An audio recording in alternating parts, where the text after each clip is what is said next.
तो हेलो बच्चा पार्टी, कैसे हैं आप लोग? एकदम बढ़िया होंगे। चलिए, आप लोग का स्वागत है हमारे इस सीएसआई संस्था में। तो हम लोग केमिस्ट्री में एक चैप्टर डिस्कस कर चुके हैं, सॉल्यूशन। आज हम लोग केमिस्ट्री के अंदर ही सेकेंड चैप्टर डिस्कस करेंगे जिसका नाम है सॉलिड स्टेट। और आप लोग को दिख भी गया होगा कि आज हम लोग डिस्कस करेंगे सॉलिड स्टेट में, और सॉलिड स्टेट का आज है लेक्चर नंबर फर्स्ट।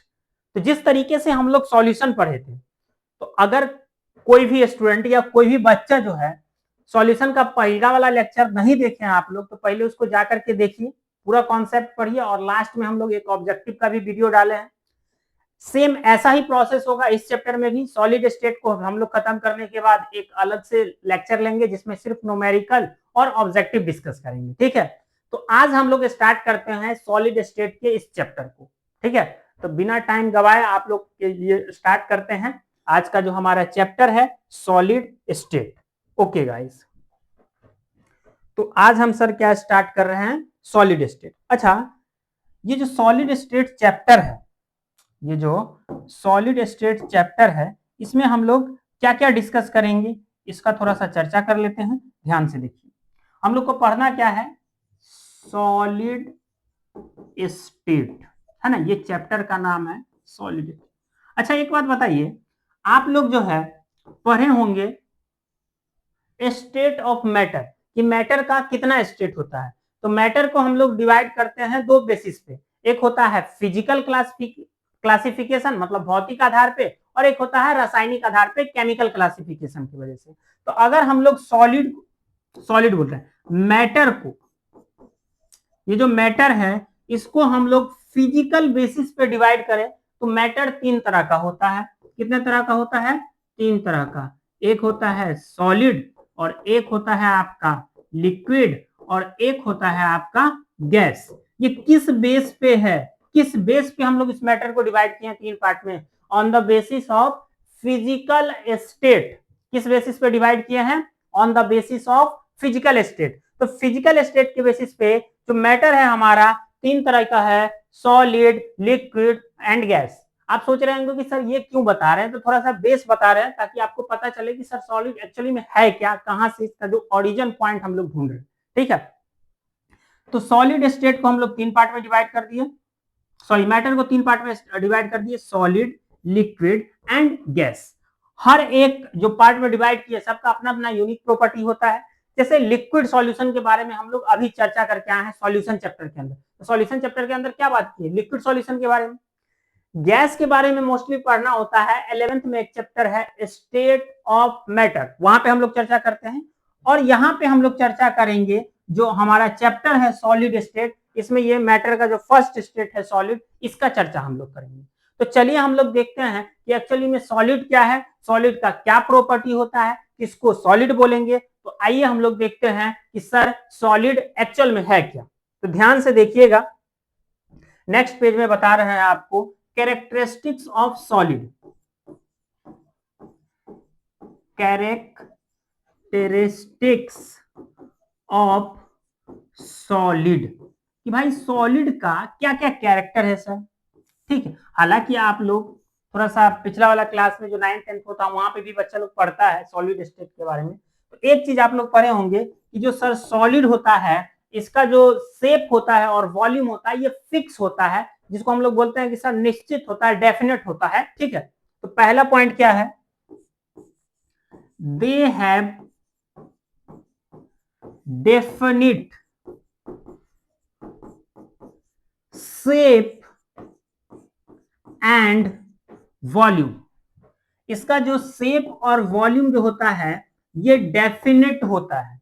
अच्छा, एक बात और हम लोग पढ़े होंगे कि जैसे ये एग्जांपल लेते हैं कि अगर सॉलिड है, इसके अंदर सॉलिड का बहुत सारा पार्टिकल है, बहुत सारे पार्टिकल के मिलने से ये सॉलिड बना हुआ है, बहुत सारा पार्टिकल है इसके अंदर। ध्यान से देखिए, तो एक पार्टिकल और दूसरे पार्टिकल के बीच में जो फोर्स ऑफ अट्रैक्शन होगा ये बहुत ही ज्यादा होता है और स्ट्रांग होता है इन कंपेरिजन टू लिक्विड और गैस। लिक्विड और गैस से तुलना करेंगे तो सॉलिड का जो पार्टिकल है, जैसे ये वाला पार्टिकल है, ये वाला पार्टिकल है, इसके बीच में जो फोर्स है ये बहुत ही ज्यादा स्ट्रांग है, ठीक है। और दोनों के बीच का जो डिस्टेंस होता है सॉलिड के अंदर, दो पार्टिकल के बीच का जो डिस्टेंस होता है ये क्या होता है, कम होता है। तो दूसरा बात हम लोग क्या लिख सकते हैं, दूसरा बात हम लोग लिख सकते हैं, they have a strong intermolecular force of attraction, intermolecular force of attraction, intermolecular force मतलब इसका जो पार्टिकल है इसके बीच में जो फोर्स लग रहा है ये बहुत ही ज्यादा है। किसके साथ कंपेयर कर रहे हैं, तो जब हम लोग कंपेयर कर रहे हैं सर लिक्विड और गैस के साथ, तो इसका फोर्स ऑफ अट्रैक्शन क्या है, ज्यादा है, और इंटरमोलिकुलर डिस्टेंस क्या है, कम है। तो एक पॉइंट और हम लोग लिख सकते हैं तीसरा, they have short intermolecular distance. तो ये कुछ प्रॉपर्टी है सॉलिड का। अच्छा, सॉलिड जो है कठोर होता है, कठोर माने रिजिड होता है, रिजिड सॉलिड कैसा होता है, रिजिड होता है, ठीक है, और इनकम्प्रेसेबल होता है, मतलब कि सर सॉलिड को हम लोग कंप्रेस नहीं कर सकते, हम दबा नहीं सकते हैं। ये कैसा होता है सॉलिड, इनकम्प्रेसेबल होता है, और रिजिड होता है, हार्ड होता है, ठीक है। तो एक पॉइंट और लिख सकते हैं, क्या लिख सकते हैं sir, they are rigid, they are rigid and incompressible मतलब असंपिंडित होता है। इसको सर हम दबा नहीं सकते हैं, एकदम कंप्रेस नहीं कर सकते हैं। ये कैसा होता है, इनकॉम्प्रेसेबल होता है। तो सर ये हो गया प्रॉपर्टी ऑफ सॉलिड। तो एक्चुअल में अब आपको पता चल गया होगा कि सॉलिड क्या होता है। तो सर सॉलिड उसको बोलते हैं जिसके पार्टिकल के बीच का जो फोर्स रहता है एकदम स्ट्रांग रहता है, सब एक दूसरे को पकड़ा हुआ रहता है, लेकिन दो पार्टिकल का जो डिस्टेंस होगा वो क्या होगा, कम होगा। दो पार्टिकल का जो डिस्टेंस होता है ये सबसे ज्यादा होता है गैस में, ऐसा आप लोग पढ़े होंगे अपने बचपन में, ठीक है। हालांकि उतना डिस्कस नहीं करना है, यहाँ पे थोड़ा सा आपको प्रॉपर्टी बताना था सॉलिड स्टेट का, तो ये 4 प्रॉपर्टी बता दिए, इनफ है यहाँ पे, क्योंकि इसके बारे में पढ़ना नहीं है। लेकिन ये सॉलिड स्टेट चैप्टर का नाम है, तो थोड़ा सा सॉलिड का प्रॉपर्टी भी जान लिए हैं, क्योंकि जानना चाहिए भाई सॉलिड का प्रॉपर्टी क्या है। आज हम लोग डिस्कस करेंगे अब इसके आगे कि सॉलिड को हम लोग क्लासिफाई करेंगे अलग अलग बेसिस पे। इसमें पहला बेसिस है classification of solid on the basis of arrangement of particle, ठीक है। तो आप लोग पहले इसको छाप लीजिए, फिर हम लोग अगला वाला स्लाइड में जाएंगे और बात करेंगे क्लासिफिकेशन ऑफ सॉलिड का, ठीक है। तो पहले इसको आप लोग बढ़िया से एकदम छाप लीजिए, ठीक है। ये समझिए कि ये बेसिक है, ये स्टार्ट करने के लिए सॉलिड का कुछ प्रॉपर्टी बताया है। तो चलिए इसको आप लोग छाप लीजिए। किधर साइड हो जाए, इधर साइड हो जाता है ना, तो आप लोग को दिख जाएगा, ये तो नहीं दिखेगा, दिख रहा होगा। चलिए लिख लिए हैं, ओके गाइस। तो नेक्स्ट हम लोग बात कर रहे हैं क्लासिफिकेशन ऑफ सॉलिड। ध्यान से देखिए, एकदम ध्यान से देखिए, और अभी ये सीख लीजिए, बाद में खाली रिवाइज करिएगा, ठीक है। चलिए नेक्स्ट हम लोग बात कर रहे हैं सर किसका, अरे भाई क्लासी, ये वाला कलर दिख रहा है ना भाई, हाँ दिख रहा है, क्लासिफिकेशन ऑफ सॉलिड। नेक्स्ट हम लोग क्या बात कर रहे हैं, क्लासिफिकेशन ऑफ सॉलिड। ये कलर दिखेगा क्या, ये ज्यादा दिखेगा, आई होप कि ये वाला, हाँ। नेक्स्ट हम लोग बात कर रहे हैं सर क्लासिफिकेशन ऑफ सॉलिड, ठीक है, ध्यान से देखिए। अच्छा, ये जो सॉलिड है ना भाई, सॉलिड है ना, इसको हम लोग 2 पार्ट में डिवाइड करते हैं। जो सॉलिड है इसको हम लोग कितने पार्ट में डिवाइड किए हैं, 2 पार्ट में। अच्छा सर, एक है आपका एमोर्फस सॉलिड, एक का नाम क्या है, एमोर्फस सॉलिड, एक का नाम क्या है, एमोर्फस सॉलिड। और दूसरा का जो नाम है इसको हम लोग बोलते हैं क्रिस्टेलाइन सॉलिड। क्या बोलते हैं, क्रिस्टेलाइन सॉलिड, क्रिस्टेलाइन सॉलिड। तो सॉलिड को हम लोग सर 2 पार्ट में डिवाइड कर दिए, amorphous solid and crystalline solid. तो सॉलिड का सर दो मेन कैटेगरी हो गया, एमोर्फस सॉलिड और दूसरा हो गया सर क्रिस्टलाइन सॉलिड। अब ये है कि सर इसको किस बेसिस पे आप दो पार्ट में डिवाइड किए हैं, ये तो बताइए। तो सॉलिड को हम लोग पार्टिकल के अरेंजमेंट के आधार पे, कि पार्टिकल बढ़िया से अरेंज है कि कम बढ़िया से अरेंज है, इस आधार पे सॉलिड को हम लोग दो पार्ट में डिवाइड। तो अगर हमसे पूछेगा कि क्रिस्टलाइन सॉलिड और एमोर्फस सॉलिड किस बेसिस पे डिवाइड किए हैं ये बताइए, तो हम लोग क्या बताएंगे, हम लोग बताएंगे कि इसको डिवाइड किए हैं on the basis of arrangement of particle. इसका बेसिस क्या है, इसका बेसिस है sir on the basis of, दिख रहा है कि आप लोग को एकदम बड़का लिखा हो, दिख रहा होगा, on the basis of arrangement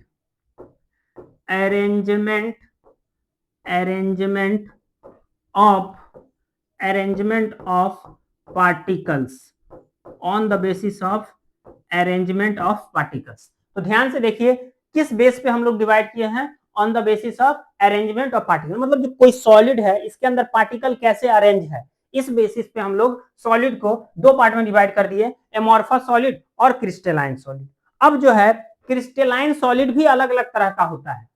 अब क्रिस्टलाइन सॉलिड में पार्टिकल कैसा है, पार्टिकल एटम है, आयन है, मेटल आयन है, मॉलिक्यूल है, कैसा है। तो कोई भी सॉलिड जिससे, मतलब जैसे कोई सॉलिड है तो उसके अंदर बहुत सारा पार्टिकल होगा, वो पार्टिकल क्या है, एटम है, मॉलिक्यूल है, आयन है, क्या है।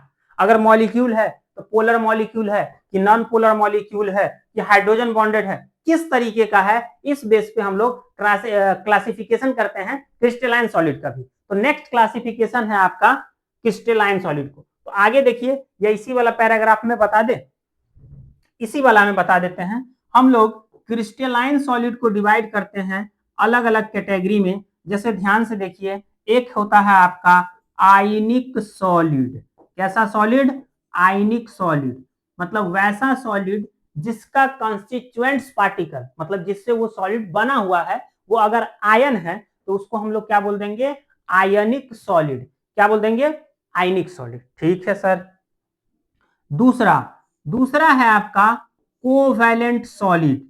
अगर कॉन्स्टिट्यूएंट्स पार्टिकल एटम होता है तो उसको हम लोग बोलते हैं कोवैलेंट सॉलिड। क्या बोलते हैं, कोवैलेंट सॉलिड। एक है आपका मेटेलिक सॉलिड। एक कैसा है आपका, मेटेलिक सॉलिड, मेटेलिक सॉलिड। एक होता है आपका मॉलिक्यूलर सॉलिड। कैसा सॉलिड होता है, मॉलिक्यूलर सॉलिड। कैसा सॉलिड है, मॉलिक्यूलर सॉलिड। तो सर क्रिस्टलाइन सॉलिड को हम लोग डिवाइड कर दिए किसमें, आयनिक solid, covalent solid, metallic solid and molecular solid. तो सर इसका बेस क्या लिए हैं, इसका बेसिस क्या है क्लासिफिकेशन का। तो सर इसका बेसिस है क्लासिफिकेशन का बेस्ड ऑन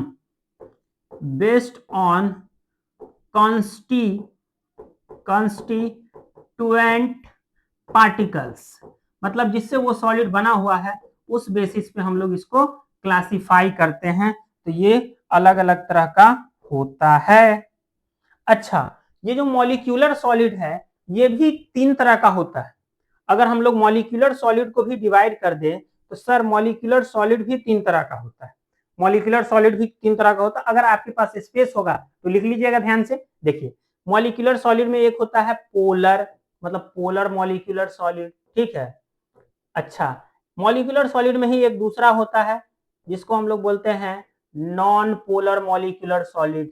क्या बोलते हैं, नॉन पोलर मॉलिक्यूलर सॉलिड। दिख रहा होगा, आप लोग लिखिए लीजिएगा, एक ही पेज में इसको बना लीजिएगा इस टेबल को। और तीसरा एक और है जो होता है हाइड्रोजन बॉन्डेड। कैसा होता है, हाइड्रोजन बॉन्डेड। तो ये पूरा का पूरा क्लासिफिकेशन है सॉलिड का। ठीक है, अब एक बार बढ़िया से देख लीजिए। सॉलिड को हम लोग दो पार्ट में डिवाइड किए on the basis of arrangement of particle, that is amorphous solid and crystalline solid. दूसरा हम लोग डिवाइड कर दिए क्रिस्टलाइन सॉलिड को किस आधार पे, कि सॉलिड जो बना हुआ है उसका कंस्टिट्यूएंट्स पार्टिकल क्या है। तो अगर कंस्टिट्यूएंट्स पार्टिकल आयन है तो आयनिक सॉलिड, अगर एटम है तो कोवैलेंट सॉलिड, अगर मेटल आयन है तो मेटेलिक सॉलिड, अगर मॉलिक्यूल है तो मॉलिक्यूलर सॉलिड, मॉलिक्यूल में भी अगर पोलर मॉलिक्यूल है तो polar molecular solid, non polar molecule है non polar molecular solid, hydrogen bonded है तो हाइड्रोजन बॉन्डेड सॉलिड हो जाएगा। समझ में आया? ओके, अब बारी बारी से हम लोग सबको डिटेल में स्टडी करते हैं तो आपको भी पता लग जाएगा थोड़ा बढ़िया से। तो पहला हम लोग बात करते हैं, डिफरेंस ही देख लेते हैं एमॉर्फस सॉलिड में और क्रिस्टलाइन सॉलिड में। ठीक है, चलिए, तो हमको सर क्या डिफरेंस देखना है, ध्यान से देखिएगा आप। हमको देखना है एमॉर्फस सॉलिड, है ना, इसमें एमॉर्फस सॉलिड में, ठीक है, और क्रिस्टलाइन सॉलिड में, क्रिस्टलाइन सॉलिड में। यहां से हर बार क्वेश्चन आता और डिफरेंस पे क्वेश्चन बिहार बोर्ड में कई बार पूछा भी है ना, कई बार पूछा भी है, तो ये बहुत ज्यादा इंपॉर्टेंट हो जाता है। अच्छा, आप लोग का जो न्यू वाला एनसीईआरटी का किसी के पास बुक होगा तो ये चैप्टर नहीं होगा, है ना, ज्यादा चिंता करने का बात नहीं है, जितना पढ़ा रहे हैं आपको उतना पढ़ लीजिए, चैप्टर रहे या न रहे, जितना हम बता रहे हैं इतना इसके बारे में पढ़ लीजिए, बाकी आपका एग्जाम में क्वेश्चन कवर हो जाएगा, यहाँ से छूटेगा नहीं एक भी क्वेश्चन, है ना। तो बढ़िया से जो है ना इसको पढ़ लीजिए, एकदम सुंदर बना दिए इसको। हम लोग डिफरेंस देखने जा रहे हैं एमॉर्फस सॉलिड और क्रिस्टलाइन सॉलिड में। ठीक है सर, देखिए पहला पॉइंट, देखिए पहला पॉइंट ये है कि एमॉर्फस सॉलिड में जो पार्टिकल का अरेंजमेंट है ये रेगुलर नहीं होता, एक रेगुलर पैटर्न पे नहीं होता, कैसा होता है, इररेगुलर। ठीक है, जबकि हम लोग क्रिस्टलाइन सॉलिड में देखेंगे तो पार्टिकल रेगुलरली अरेंज होगा। ठीक है, तो पहला पॉइंट यही हो गया कि एमॉर्फस सॉलिड में कैसा होता है, पार्टिकल का अरेंजमेंट कैसा होता है, irregular, irregular arrangement, irregular arrangement of particles, irregular arrangement of particles, मतलब पार्टिकल्स का जो अरेंजमेंट होता है एमॉर्फस सॉलिड में ये कैसा होता है, इररेगुलर। दूसरा है, अगर हम लोग क्रिस्टलाइन सॉलिड में बात करेंगे तो क्रिस्टलाइन सॉलिड में जो पार्टिकल का अरेंजमेंट कैसा होता है, रेगुलर। तो यहाँ पे लिख देते हैं, यहाँ से पार्टिकल का अरेंजमेंट कैसा होता है, regular arrangement, regular arrangement of particles, कि सर यहाँ पार्टिकल्स का जो अरेंजमेंट है ये कैसा है, रेगुलर है। पहला तो ये पॉइंट हो गया, ठीक है, कि ये कैसा होता है, इरेगुलर अरेंजमेंट ऑफ पार्टिकल्स होता है, और इसमें क्या है, क्रिस्टलाइन सॉलिड में रेगुलर अरेंजमेंट होता है पार्टिकल। दूसरा बात ये है, दूसरा पॉइंट लिख रहे हैं फिर आपको समझाते हैं, they shows short range order, short range order। अच्छा, जबकि यहां पे अगर हम लोग क्रिस्टलाइन सॉलिड में देखें तो they shows long range order, long range order। अच्छा, एक बात तो आप लोग जानते हैं कि सॉलिड अगर कोई है, कहां पे बता दें, इधर बता दे, ध्यान से देखिए, इतना ही से जगह में हो जाएगा। जैसे सॉलिड के अंदर जो पार्टिकल का अरेंज, जैसे ये पूरा सॉलिड है, तो जो अगर हम लोग एमॉर्फस सॉलिड में देखेंगे, जैसे ये पार्टिकल एक दूसरे से अरेंज है, तो ये शॉर्ट डिस्टेंस तक अरेंज होगा। अगला जो थोड़ा सा और डिस्टेंस पे जाएगा तब इधर, कभी इधर, कभी इधर, ऐसे ऐसे, मतलब थोड़ा सा ही डिस्टेंस तक इसका अरेंजमेंट सही है, उसके बाद अरेंजमेंट क्या हो रहा है, इररेगुलर हो रहा है। तो इसी को हम लोग बोलते हैं कि ये शॉर्ट रेंज ऑर्डर को शो करता है, मतलब एमॉर्फस सॉलिड इसको शो करता है, शॉर्ट रेंज ऑर्डर। लेकिन अगर हम लोग क्रिस्टलाइन सॉलिड में देखेंगे तो पार्टिकल का अरेंजमेंट लॉन्ग डिस्टेंस तक एकदम रेगुलर होता है, इसी को हम लोग बोलते हैं लॉन्ग रेंज ऑर्डर। इसी को हम लोग क्या बोलते हैं, लॉन्ग रेंज ऑर्डर, कि पार्टिकल के अरेंजमेंट कैसा है, यहाँ पे लॉन्ग रेंज ऑर्डर है। तो एक बात आपको क्लियर हो गया होगा, शॉर्ट रेंज ऑर्डर कौन शो करता है, एमॉर्फस सॉलिड। मतलब क्या है कि थोड़ा ही डिस्टेंस पर अरेंजमेंट रेगुलर होगा, उसके बाद इररेगुलर हो जाएगा, तो इसको हम लोग बोलते हैं शॉर्ट रेंज ऑर्डर। तो शॉर्ट रेंज ऑर्डर कौन शो करता है, एमॉर्फस सॉलिड। लेकिन क्रिस्टलाइन सॉलिड में ज्यादा डिस्टेंस तक पार्टिकल का अरेंजमेंट रेगुलर होता है, तो इसको हम लोग बोलते हैं कि ये लॉन्ग रेंज ऑर्डर को शो करता है। ये वाला बात समझ में आ गया होगा, ठीक है, ओके। तीसरा बात क्या है सर, वो भी बताइए दीजिए। तो बताते हैं, देखिए ध्यान से। तीसरा बात ये है कि ये आइसोट्रोपिक नेचर का होता है। They are isotropic in nature. ये कैसा नेचर का होता है? तो सर ये होता है आइसोट्रोपिक नेचर का। तो they are isotropic in nature. अगर हम लोग क्रिस्टलाइन सॉलिड का बात करेंगे तो ये एन आइसोट्रोपिक होता है। They are anisotropic in nature. ये कैसा होता है? एन आइसोट्रोपिक नेचर का। क्या मतलब है सर? ये जो दो वर्ड लिखे हैं आप, एन आइसोट्रोपिक और आइसोट्रोपिक, इस दोनों वर्ड का मतलब क्या है ये तो बता दीजिए। तो ध्यान से देखिए, आइसोट्रोपिक का मतलब क्या होता है, एन आइसोट्रोपिक का मतलब क्या होता है, इसको हम लोग समझते हैं, है ना। नेक्स्ट पेज लेकर के ही बताते हैं, फिर डिफरेंस पे हम लोग आएंगे, है ना। एक और इसमें बताते हैं। देखिए एक बात आप लोग कहीं साइड में लिख लीजिए। देखिए, एक वर्ड है आपका आइसोट्रोपिक, ठीक है, और दूसरा वर्ड क्या है? Anisotropic.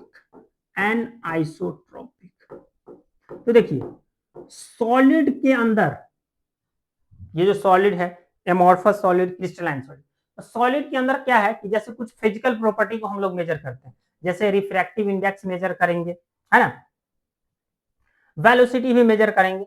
तो अगर कुछ फिजिकल प्रॉपर्टी को मेजर कर रहे हैं अलग अलग डायरेक्शन में, जैसे मान लेते हैं कि ये सॉलिड है ना, ये सॉलिड है, इसमें बहुत सारा पार्टिकल है, अरेंज है, बहुत सारा पार्टिकल है, बहुत सारा पार्टिकल है, बहुत सारा पार्टिकल अरेंज है। इसमें ये सॉलिड है, इसमें बहुत सारा पार्टिकल अरेंज है। अब यहाँ पे एक प्रॉपर्टी हमको मेजर करना है, रिफ्रैक्टिव इंडेक्स। क्या मेजर करना है? Refractive index. अच्छा, इस डायरेक्शन में गए, इस डायरेक्शन में गए, इस डायरेक्शन में गए, या इधर गए, किसी भी डायरेक्शन में जा रहे हैं, रिफ्रैक्टिव इंडेक्स का वैल्यू सेम आ रहा है।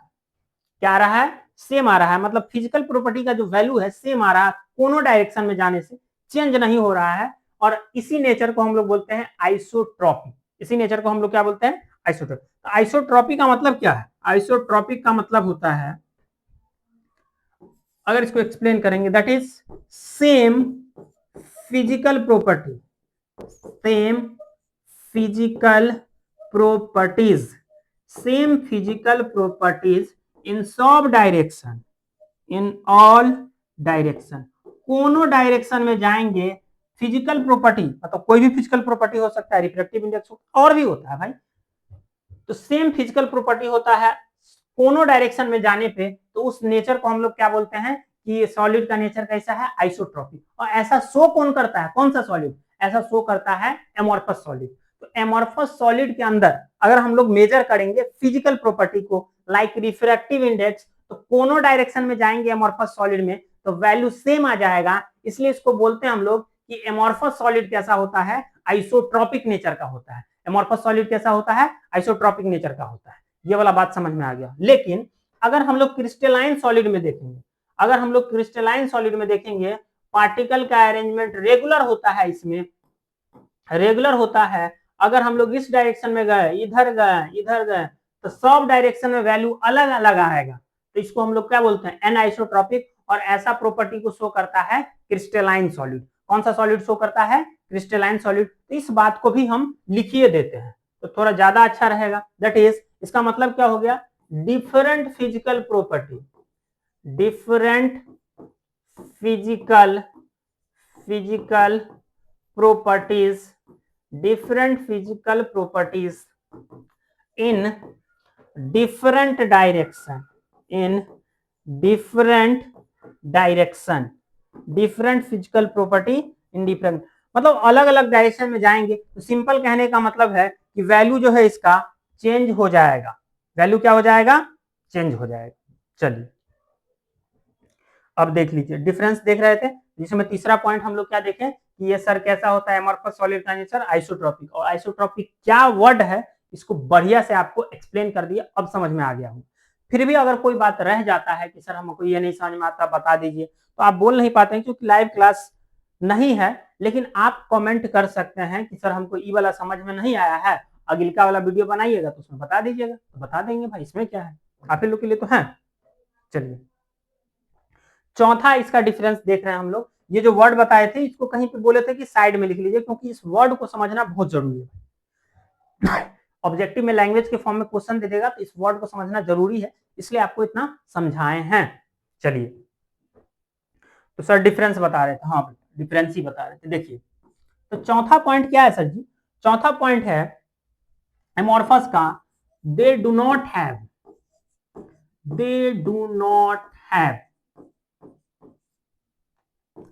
Sharp melting point, sharp melting point, they do not have sharp melting point.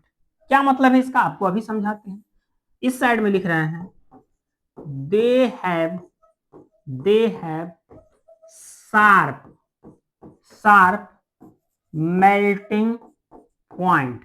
देखिए शार्प का मतलब यहां पे ये है कि एक फिक्स वैल्यू है कि इतना टेम्परेचर देंगे तो ये मेल्ट हो जाएगा, लेकिन यहाँ पे जो है वैल्यू फिक्स नहीं है, कितना टेम्परेचर देंगे तो मतलब कभी जैसे 50 डिग्री पे भी मेल्ट हो जाएगा, 60 पे मेल्ट हो जाएगा, लेकिन यहाँ पे क्या है वो फिक्स है। तो जहां पे फिक्स रहता है मेल्टिंग पॉइंट तो हम लोग बोल देते हैं इसका मेल्टिंग पॉइंट कैसा है, शार्प है। लेकिन एमॉर्फस सॉलिड का मेल्टिंग पॉइंट अलग अलग होता है, इसलिए इसको हम लोग बोलते हैं कि इसका मेल्टिंग पॉइंट जो है सर फिक्स नहीं है। तो ये डिफरेंस भी आपको बढ़िया से क्लियर हो गया होगा। ठीक है सर, अब एग्जाम्पल बता देते हैं तो आप लोग इसको बढ़िया से याद रखिएगा।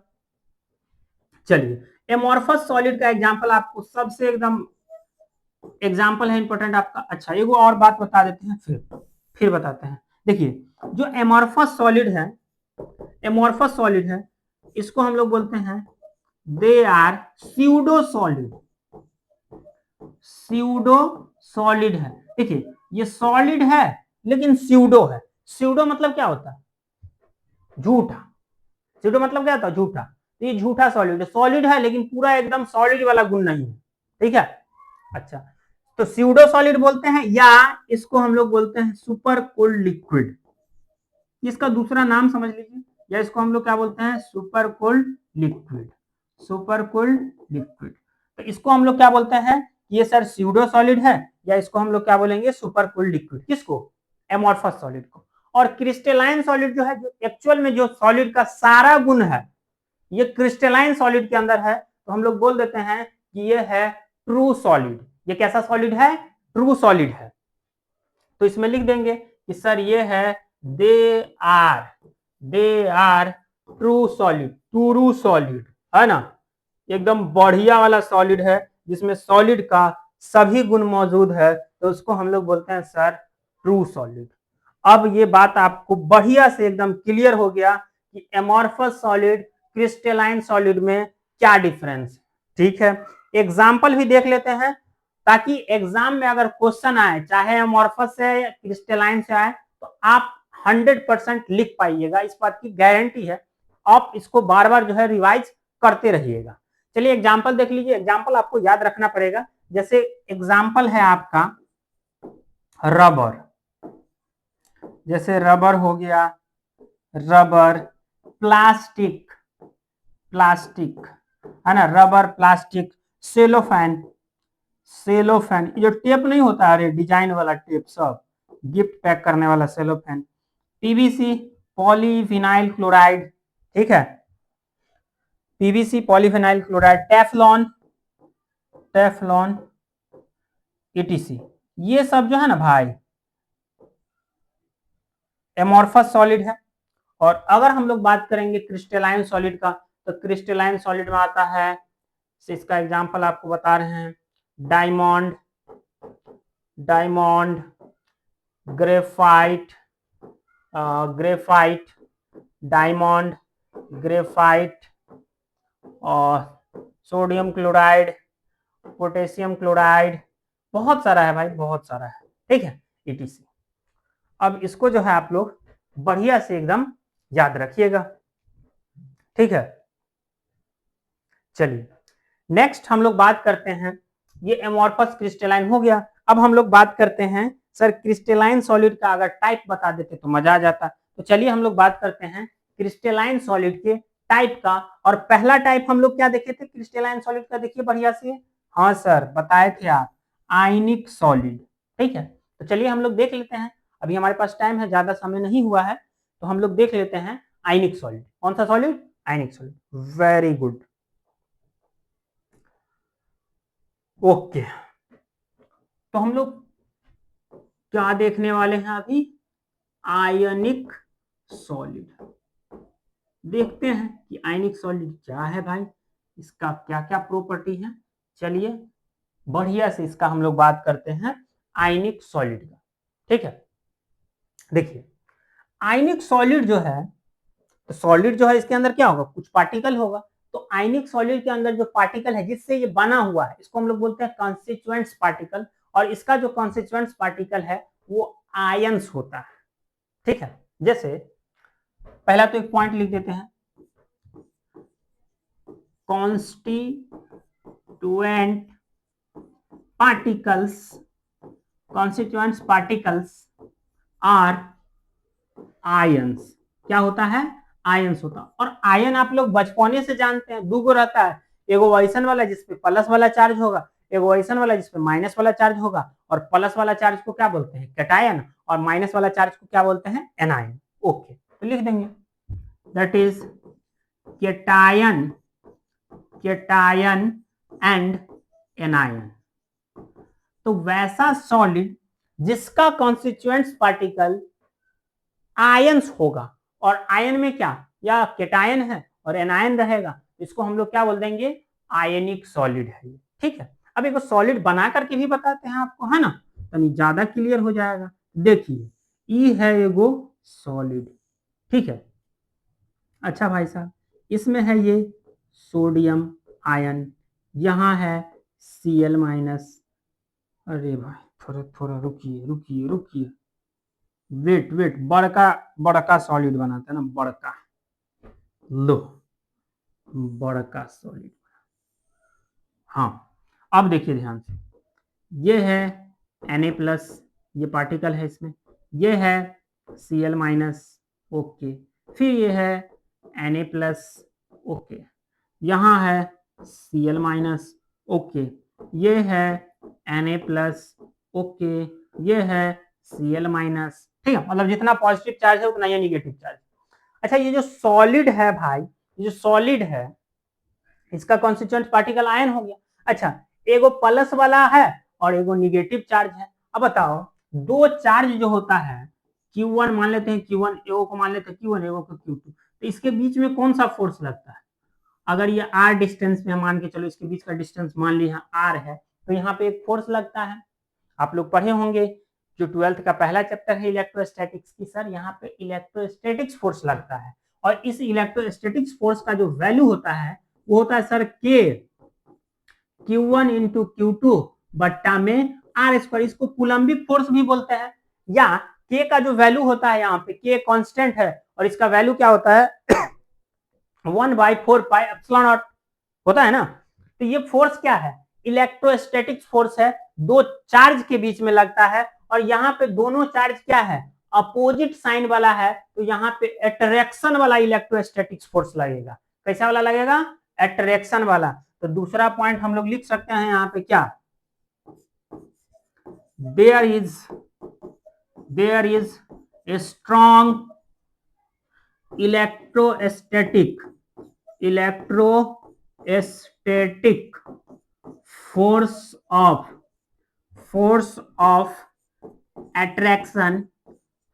of attraction between किसके किसके बीच में? between cation and anions।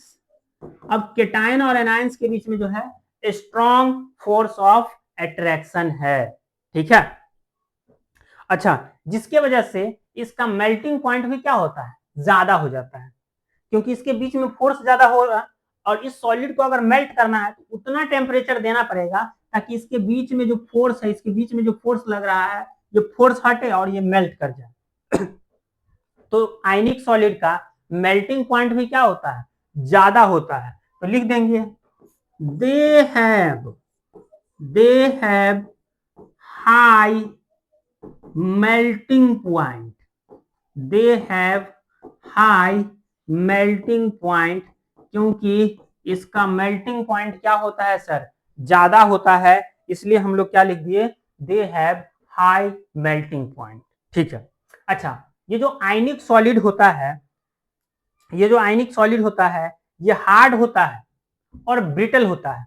मतलब इसको अगर, मतलब इसमें अगर हथौड़ा से इसको तोड़ेंगे तो ये पाउडर के फॉर्म में ऐसे टूट टूट जाएगा, बिखर जाएगा। तो ये हम लोग बोलते हैं, ये भाई मोबाइल जो है ना मेरा पगला आ गया, बताओ अपने मुंह नहीं बोलता है,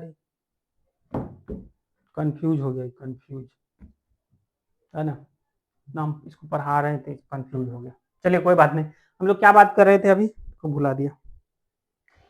हाँ, हम लोग बात कर रहे थे कि ये कैसा होता है, हार्ड होता है और ब्रिटल होता है। ब्रिटल का मतलब होता है कि जब इसको हम लोग ब्रेक करेंगे इस सॉलिड को, ये छोटे छोटे टुकड़ा में कन्वर्ट हो जाएगा, भंगूर इसको हिंदी में बोलते हैं। ठीक है, तो they are hard and brittle, they are hard, they are hard, they are hard and brittle, brittle, ये हार्ड होता है और ब्रिटल होता है, मतलब भंगुर होता है। ठीक है, नेक्स्ट एक इंपॉर्टेंट बात लिखा रहे हैं, जो आयनिक सॉलिड है, ठीक है, ये नन कंडक्टर होता है इलेक्ट्रिसिटी का। नन कंडक्टर का मतलब क्या है, इससे करंट जो है फ्लो नहीं होगा, तो इसको हम लोग क्या बोलते हैं, नन कंडक्टर। तो आयनिक सॉलिड जो है सॉलिड स्टेट में नन कंडक्टर होता है इलेक्ट्रिसिटी का, लेकिन इसको अगर पिघला दे, मेल्ट कर दे, या एक्वस सॉल्यूशन में हो ये, तब ये इलेक्ट्रिसिटी को कंडक्ट करता है। तो ये पॉइंट बहुत ही ज्यादा इंपॉर्टेंट है और लिखना भी है। क्या लिखना है, ध्यान से देखिए, ionic solids are non-conductor of electricity, non-conductor of electricity,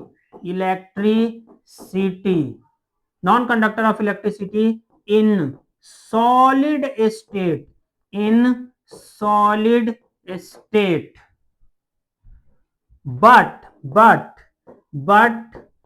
conduct electricity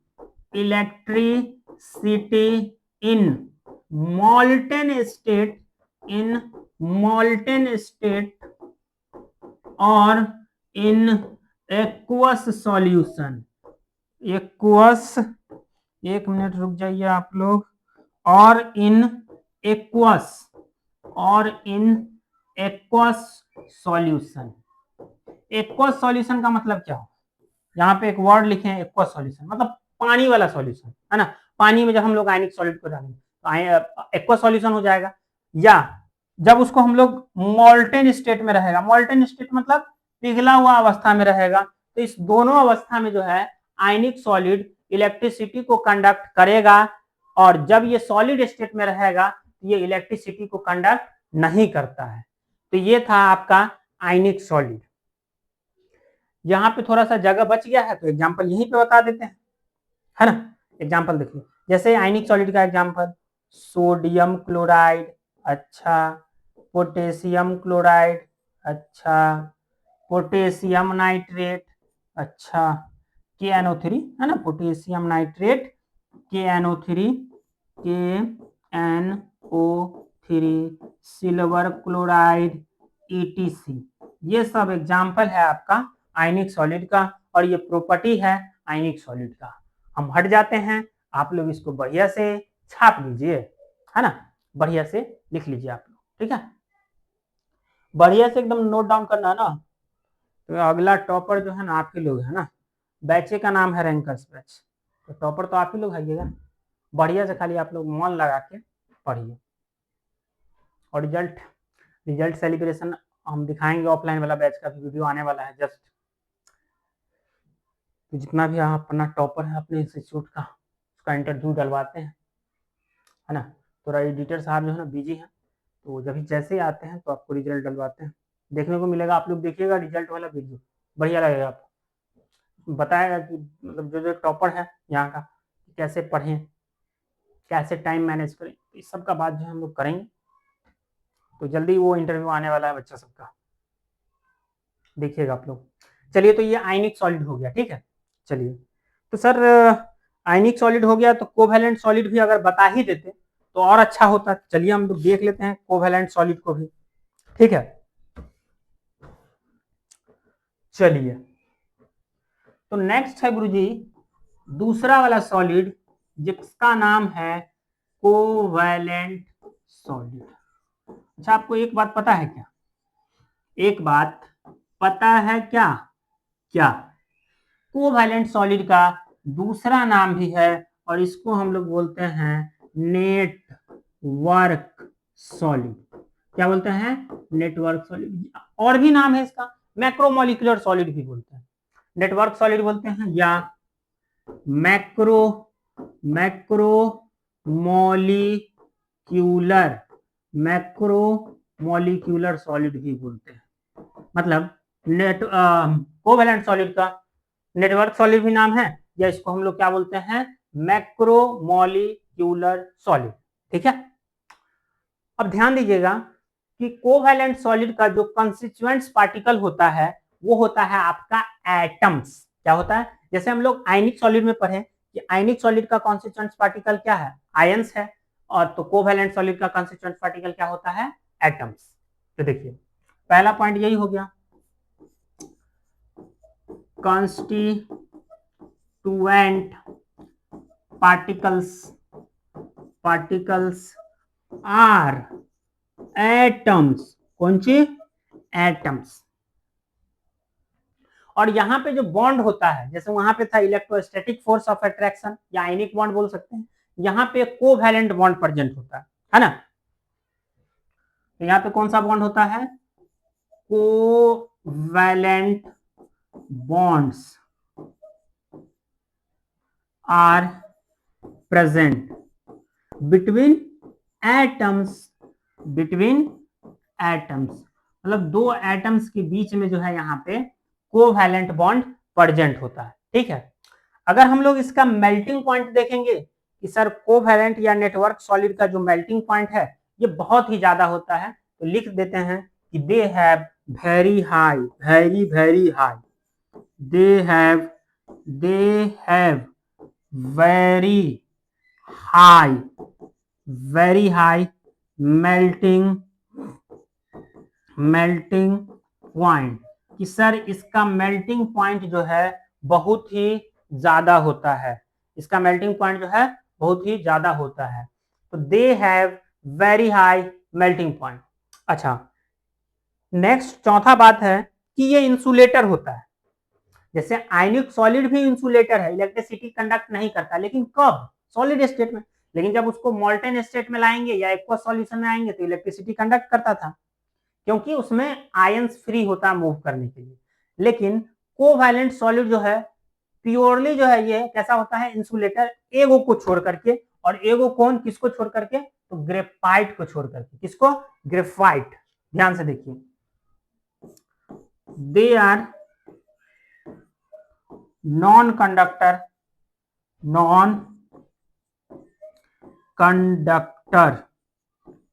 of electricity.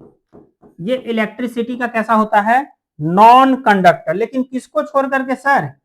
तो सर जी ग्रेफाइट को छोड़ करके, क्योंकि ग्रेफाइट जो है सर कोवैलेंट सॉलिड है और ये कंडक्टर होता है।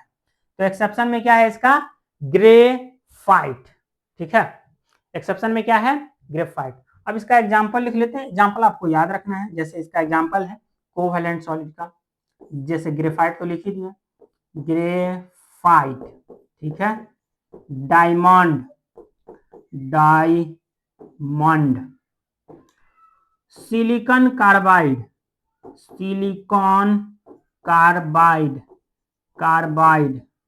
SiC, silicon carbide, aluminium nitride, ETC। ये सब जो है आपका दोस्त कोवैलेंट सॉलिड है। कैसा सॉलिड है?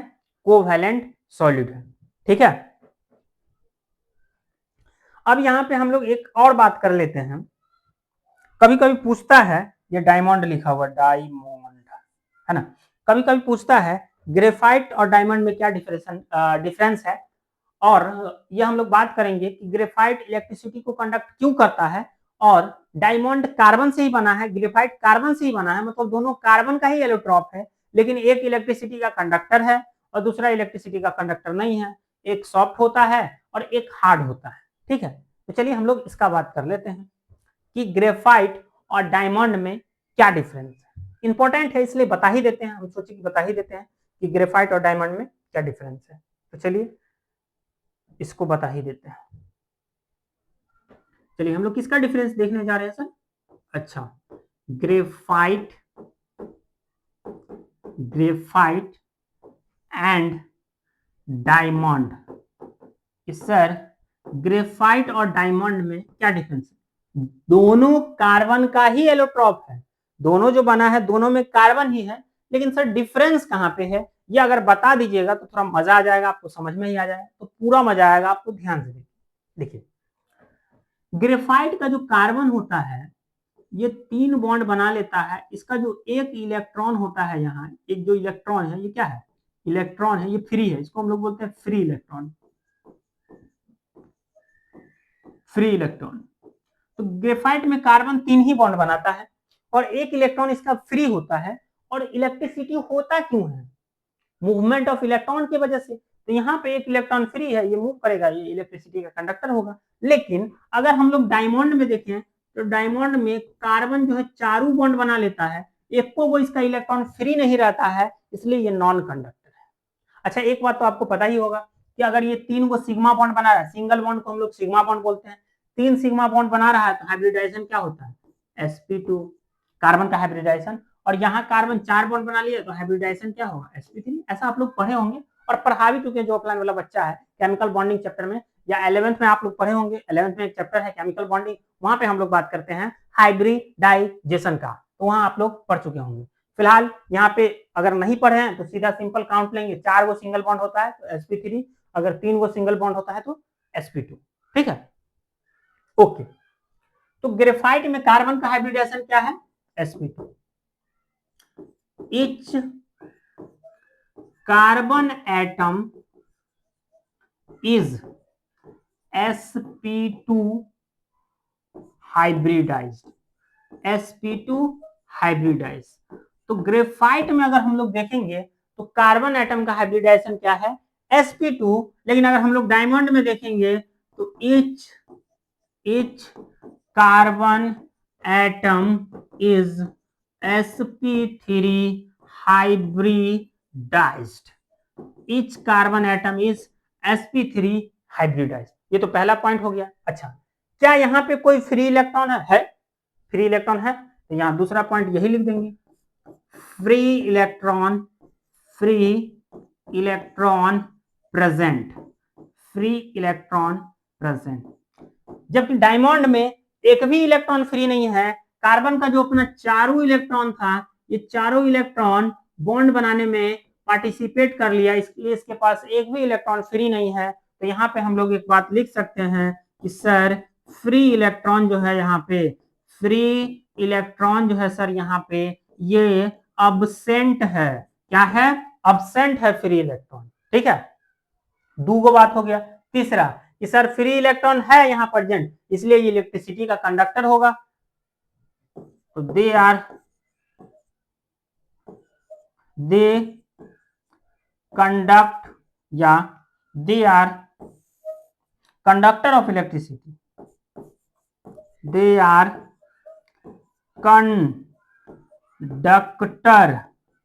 Conductor of electricity.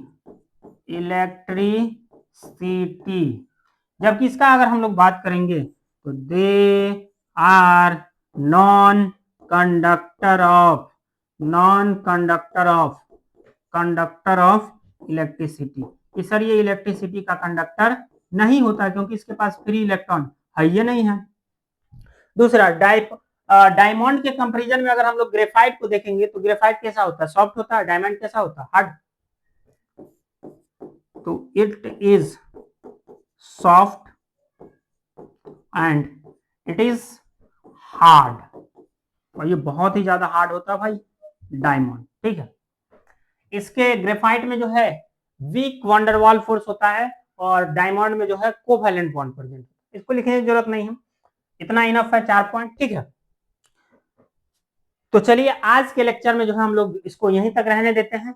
इससे आगे हम लोग बात करेंगे नेक्स्ट क्लास में, है ना। आप लोग एकदम बढ़िया लगा होगा, इस वीडियो को शेयर करिए, चैनल को सब्सक्राइब करिए, अपने दोस्त यार को भेजिए, ठीक है।